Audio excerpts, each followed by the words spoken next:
Bonjour, toujours dans la période de confinement, on va continuer notre travail sur la théorie de la production et on va voir aujourd'hui la théorie des coûts et la fonction de l'offre.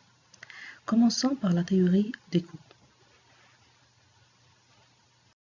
Alors, commençons d'abord par la définition de ce que ça veut dire un coût.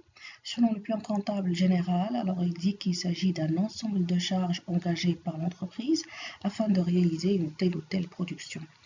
Alors, il distingue entre les coûts fixes et les coûts variables, il distingue aussi un coût total, et on va voir d'autres catégories de coûts par la suite.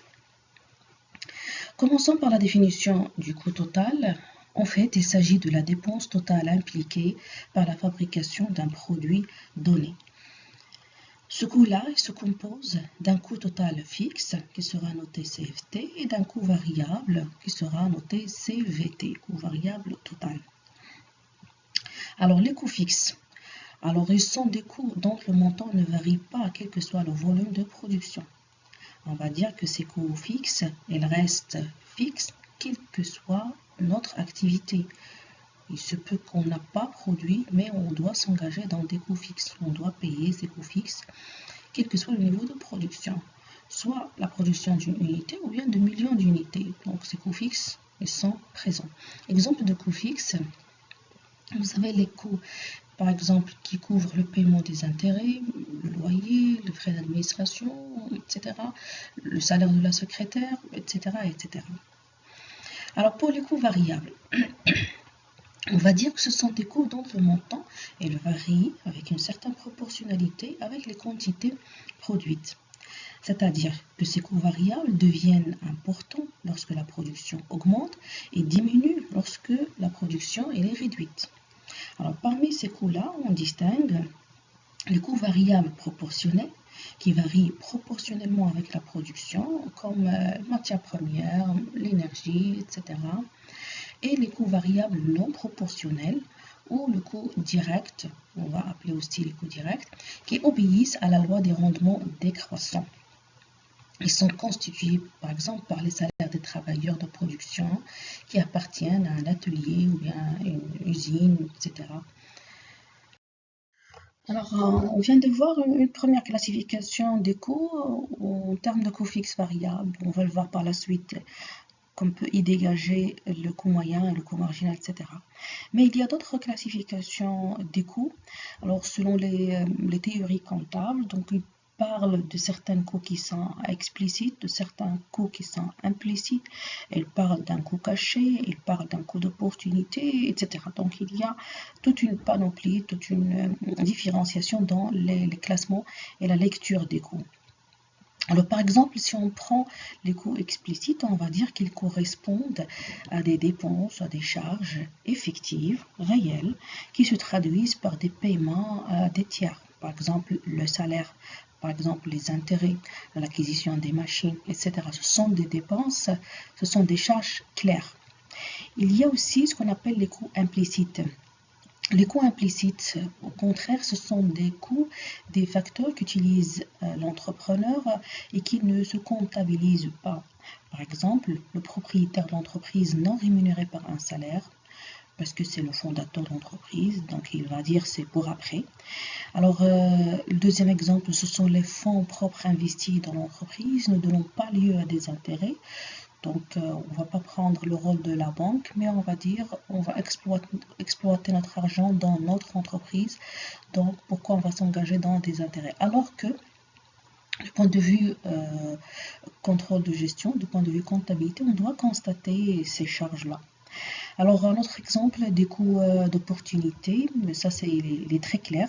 Le coût d'opportunité, il exprime les pertes ou bien le manque à gagner que subit une entreprise du fait qu'elle n'a pas affecté ses ressources à d'autres utilisations ou bien à d'autres choix qui sont plus rentables.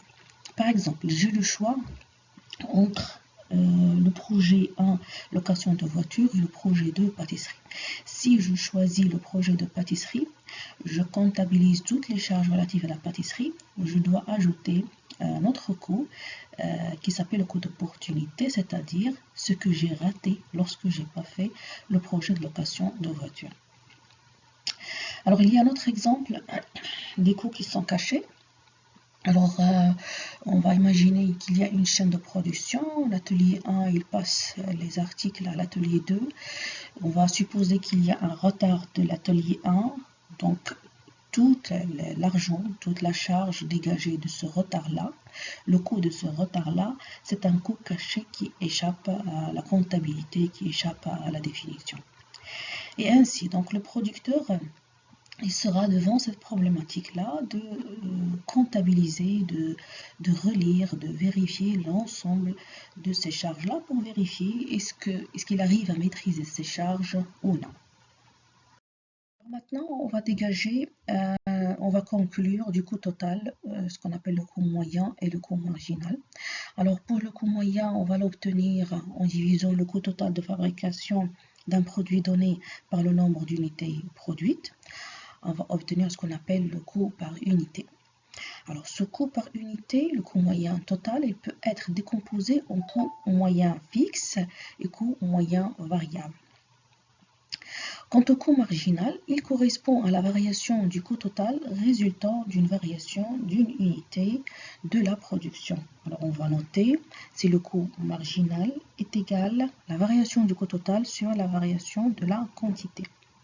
Mais puisque les coûts fixes ne varient pas avec la production, on va dire que le coût fixe marginal est égal à la variation du coût fixe total sur la variation de la quantité, il est nul. Par conséquent, les coûts marginaux correspondent uniquement à des coûts marginaux variables indépendamment des coûts fixes.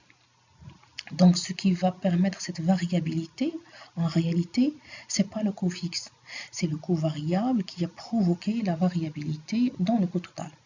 Alors, on va récapituler, on va dire le coût total est égal coût fixe total plus coût variable total.